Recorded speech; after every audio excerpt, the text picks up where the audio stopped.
안녕하세요. 오늘은 교회가 없다 중에서 11조에 대하여 나눔을 갖고자 합니다. 11조와 성직자 사례비 상처뿐인 지갑. 우리는 수다한 사람과 같이 재리를 위해 하나님의 말씀을 혼잡하게 하지 아니하고, 사도 바울 이렇게 말했죠. 말라기 3장의 구절은 많은 목사들이 좋아하는 성경 구절이죠. 하나님께서는 이스라엘의 세금 제도로서 세 종류의 11조를 제정하셨죠. 첫째는 가나안 땅을 상속받지 못한 레위 사람들을 위해 땅의 소산 중에서 바치는 11조. 두 번째는 예루살렘에서 열리는 절기 행사를 위해 땅의 소산 중에서 바치는 11조. 세 번째는 마을의 레위인들, 고아들, 나그네, 그리고 과부들을 위해 땅의 소산 중에서 모아두었다가 3년에 한 번씩 바치는 11조였죠. 이것이 성경적인 11조였죠. 이스라엘의 11조 제도와 오늘날의 미국 세금 제도를 비교하면 아주 유사한 점이 많다. 이스라엘은 매년 바치는 그들의 11조로 그들의 국가관리들, 제사장들, 그들의 공휴일, 절기, 그리고 가난한 사람들, 나그네, 과부, 고아를 책임질 의무가 있었어요. 대부분의 현대 세금 제도도 같은 목적을 가지고 있어요. 복지 제도로 같은 목적을 가지고 있죠. 예수님의 죽음과 함께 유대인들에게 속했던 모든 절기법과 사회법과 종교법이 십자가에 못 박히고 장사되었습니다. 도로 살아나와서 우리를 심판하지 못하도록. 이런 이유에 의해서 우리는 신약 성경에서 크리스천 11조를 볼 수 없게 된 거죠. 더 이상 죄를 위해 염소와 황소를 제사로 드리지 않는 것처럼 말이죠. 11조는 율법 아래 있었던 이스라엘에게만 국한된 것이었어요. 그런데 하나님이 주신 물질의 청지기로서 우리는 1세기 성도들이 그들의 능력에 따라 기꺼이 드린 것을 성경에서 볼 수 있죠. 명령에 의한 의무로서가 아니고 초기 교회의 성도들은 자원해서 드렸어요.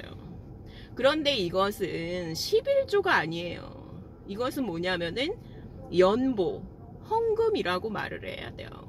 11조는 없어졌어요. 그러면은 이 돈을 안 드리냐, 그러면은 어떻게 가난한 사람들, 이런 사람들은 어떻게 식사를 어떻게 해결할 거냐. 그런데 그거는 헌금, 자원하는 마음으로 드리는 헌금 또는 연보로 기록되지 11조라는 거는 없어요, 신약 성경에. 그리고 그것으로부터 도움을 받는 사람들은, 그 연보의 도움을 받는 사람들은 레위인들이 아니었어요. 레위인들하고 상관이 없어요. 연보로부터 도움을 받는 사람들은 가난한 자, 고아, 과부, 병자, 옥에 갇힌 자, 나그네들이었어요.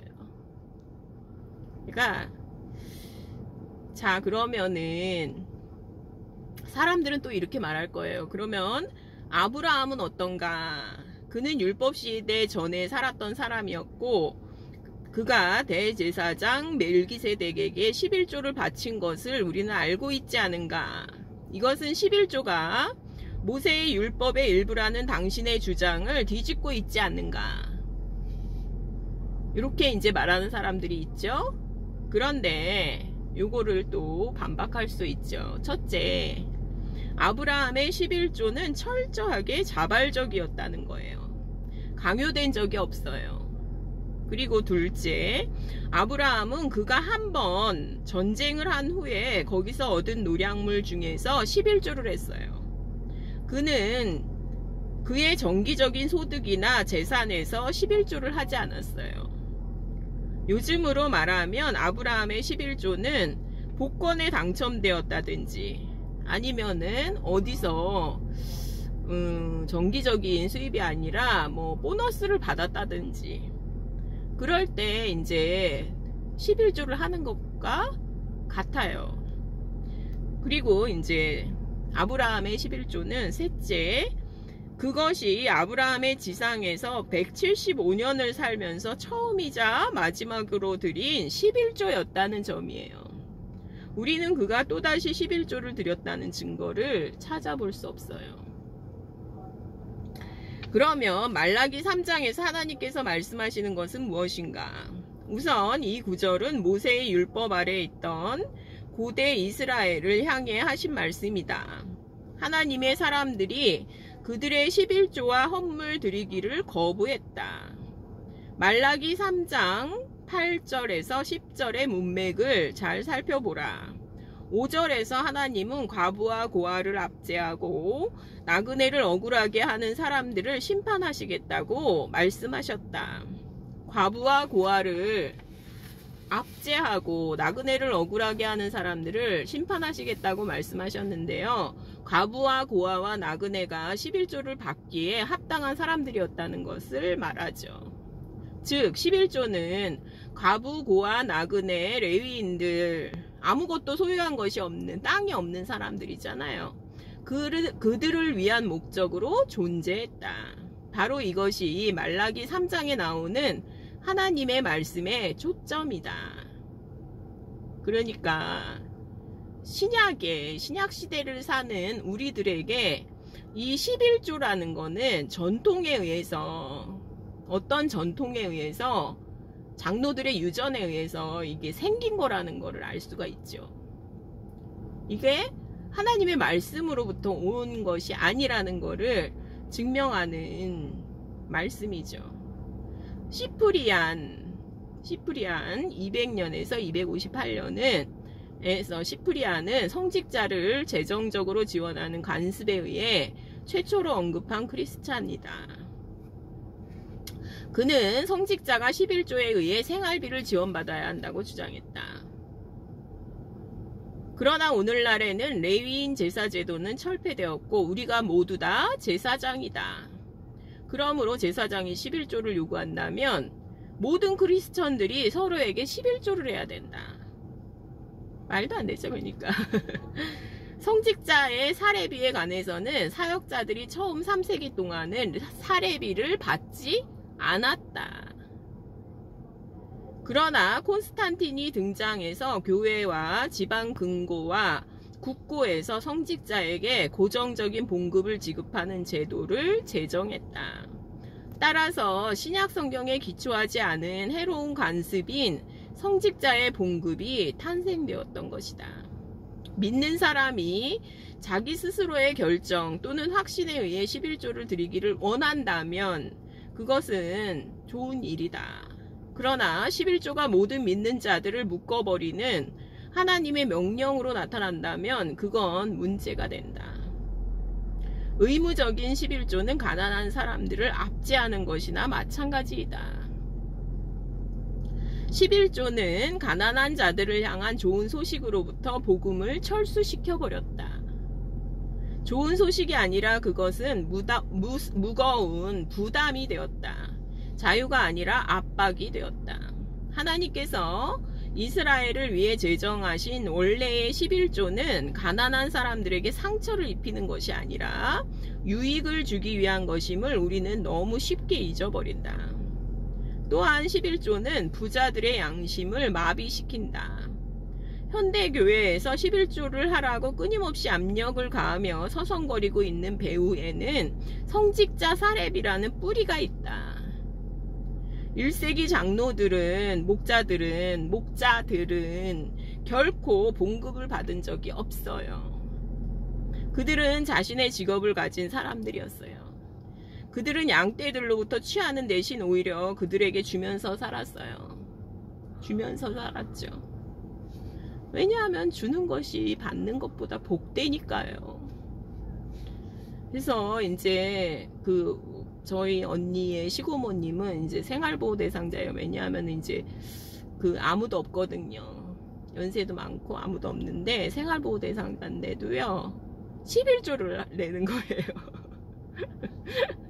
내라 그랬대요. 그거를 이제 목사가 11조를 내야지 복을 받는다 이러니까 그거를 막 이제 과일이고 뭐고 이렇게 성한 거를 못 드셔요. 그러니까 자기는 그렇게 아끼고 막 이렇게 해가지고 한 푼 두 푼 모은 거를 바치라 그랬대요. 11조를. 그걸 어떻게 바치라 그래요. 그 다음에 우리 이제 조카가 이제 처음 월급을 받은 거예요. 근데 이제 자기가 이제 기도하고 막 간절히 구하다가 이제 취직이 되니까 자기가 이제 좀 드리고 싶었겠죠. 하나님께. 근데 이제 첫 월급을 다 드린다고 이제 서원을 한 거예요. 그래가지고 이제 첫 월급을 다 드리고 돈이 없어가지고 막 또 애를 먹고 병원 갈 돈도 없고 막 그러더라고요. 그러니까 이게 이제 잘못된 생각에서 이런 게 이제 나오는 거거든요. 그게 하나님께 드리는, 하나님은 몸이 없으시기 때문에 하나님은 영이신데 필요하지 않죠. 우린 몸이 있는 우리가 돈이 필요한 거죠. 그래서 이제 이거를 믿음을 조건이라고 이렇게 생각을 하니까 그게 아니거든요. 사실은 이게 감사함으로 하면 뭐가 문제가 되겠어요. 근데 이렇게 의무감이나 조건이나 이런 걸로 하는 게 이게 문제죠. 11조는 폐지되었어요. 우리가 이제 신약 성도들이 자발적으로 하는 헌금만 남아있는 거예요. 목회자들에게 봉급을 주는 것은 그들을 전문 직업인으로 만드는 것이다. 그것은 살아있는 그리스도의 몸을 비즈니스로 둔갑시키는 것이고 성직자 계급을 만드는 것이다. 목사와 다른 교역자들이 봉급을 받고 사역하기 때문에 그들은 전문 직업인들이다. 교회의 나머지 사람들은 수동적으로 의지하는 상태로 빠져버린다. 교회가 제대로 기능이 발휘된다면 전문직 성직자는 필요치 않게 될 것이다. 또한 목사에게 봉급을 주는 것은 그로 하여금 사람을 기쁘게 하도록 강요한다. 목사를 사람의 종이 되게 하는 거죠. 그러니까 우리가 기능을 발휘한다는 것은 함께 모여서 그리스도의 말씀을 나누잖아요. 그것처럼 기쁜 게 없어요. 창조적이고 기쁘고 자발적이고요. 그리고 이제 부담도 있죠. 그게 이제 기능을 발휘한다는 거예요. 상호 권면, 기능의 발휘. 목사가 시키는 대로 뭐 교회에 가서 청소하고 뭐 주일 학교를 하고 이런 게 기능을 발휘하는 게 아니에요. 착각을 하고 있어요. 그게 봉사하는 게 아니에요. 봉사라는 거는, 사역이라는 거는 뭐냐면은 이 기능을 발휘하는 거예요. 하나님의 말씀을 나눠주는 이 기능을 발휘하는 거거든요. 이게 가장 큰 봉사예요. 이게 하나님의 말씀을 함께 권면하고 나누는 자로 사는 것, 이게 가장 큰 봉사고 하나님이 가장 크게 기뻐하시는 거예요. 이게 그리고 본인도 생수의 강을 이렇게 흘려보내면서 생수를 퍼내면서요, 본인도 성장할 수가 있어요. 이게 모든 그리스도인들이 성장하는 이게 비결이에요. 하나님은 결코 전문적 목회자의 존재를 의도하신 적이 없다. 그런 직책에 대한 성경적인 의무나 정당성은 없다. 사실 11조는 크리스천적인 것이 아니다. 11조는 폐지되었고요. 성경적이지 않아요. 신약 성경에서 헌금은 성도의 능력에 따라 드리는 것이었다. 크리스천들은 사도들이 교회들을 세우러 다니며 여행할 수 있도록 지원하는 것 외에 성도를 돕기 위해 헌금했다. 초기 교회의 가장 대단한 간증들 중에 하나는 크리스천들이 가난하고 도움이 필요한 사람들을 힘써 도와주는 사실이다. 이것은 교회 밖의 사람들로 하여금 초기 교회에 놀랍고도 매력 있는 힘을 목격하게 했다. 그들이 얼마나 서로 사랑하는지를 보라. 그래서 물론 바나바, 바울은 막 이제 오네시모 이제 도망간 거예요, 주인으로부터. 그러니까 이제 다 형제가 되었죠. 그러니까 그에게 이제 오네시모한테 청구할 돈을 내게 청구해라. 내가 너한테 빚진 거다. 그렇게 하잖아요. 그리고 브리스가 아굴라는 네 군데에 자기네 집에서 여기로 이동하라 그러면은 네 군데나 이동을 했다 그래요. 사도 바울을 도와서 교회를 네 군데나 세운 거예요. 자기네 집을 개방하면서.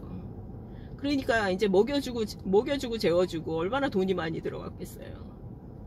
얼마나 그게 놀라워요. 그렇게 서로 세상에서 할 수 없는 뜨거운 사랑을 어디서 보여준 거냐면 교회에서 보여준 거죠. 그게 바로 믿음과 행함이고요. 그리스도에 대한 믿음이 있다는 증거는 행함이고요. 그게 이제 세상이 우리를 알아보게 하는 증거죠. 너희가 서로 사랑하면 이로써 세상이 너희가 내 제자인 것을 알리라. 예수님이 그렇게 말씀하셨거든요. 멋진 거거든요. 우리는 지금 다 제사장이에요. 하나님의 집에서 자유롭게 제 기능을 발휘하는 우리는 그런 제사장이라는 거죠. 율법과 옛날 제사장 제도와 11조는 모두 십자가에서 못 박혔어요. 이제는 하나님과 사람 사이를 가로막고 있던 성전의 휘장, 성전 세금, 그리고 특별한 제사장 제도가 없어요. 우리는 11조의 굴레와 비성경적인 성직 제도를 지원할 의무에서 완전히 해방되었어요. 교회가 없다. 프랭크 바이올라 중에서 발췌했습니다. 감사합니다.